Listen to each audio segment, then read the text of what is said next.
Anne-Laure Bonnet vole au secours de Youssef Boulali. La journaliste française passée à Bein Sport et Mediapro est montée au créneau pour soutenir et défendre l'international algérien, moqué sur les réseaux sociaux à cause de son français.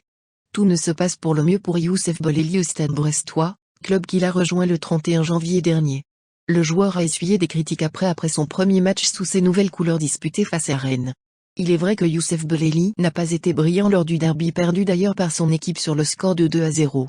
Néanmoins, l'Algérien peut compter sur le soutien de son entraîneur, qui l'a défendu à l'issue de cette rencontre.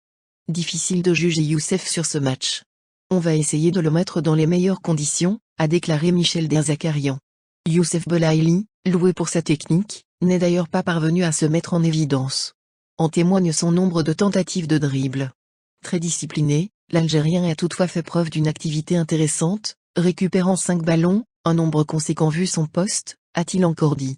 Youssef Boulali, dont le recrutement par le Stade brestois a suscité un engouement digne d'une véritable star, n'a pas été critiqué seulement pour son rendement sur le terrain, mais il a été également moqué sur les réseaux sociaux à cause de son français lors de sa présentation en conférence de presse. Lors de sa présentation aux médias, le joueur algérien s'est exprimé en français, une langue qu'il ne maîtrise pas, s'est-il avéré. Sur les réseaux sociaux, l'international algérien a fait l'objet de nombreuses critiques, notamment sur les réseaux sociaux Twitter. Ces critiques n'ont pas été du goût de la journaliste française, Anne-Laure Bonnet, qui a poussé un coup de gueule pour défendre le nouveau joueur du Stade brestois. Ce sont ces mêmes gens qui font des fautes de grammaire dans les silences de leur propre langue.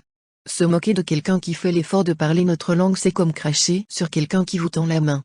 Une honte, a écrit l'ancienne journaliste de Bein Sport.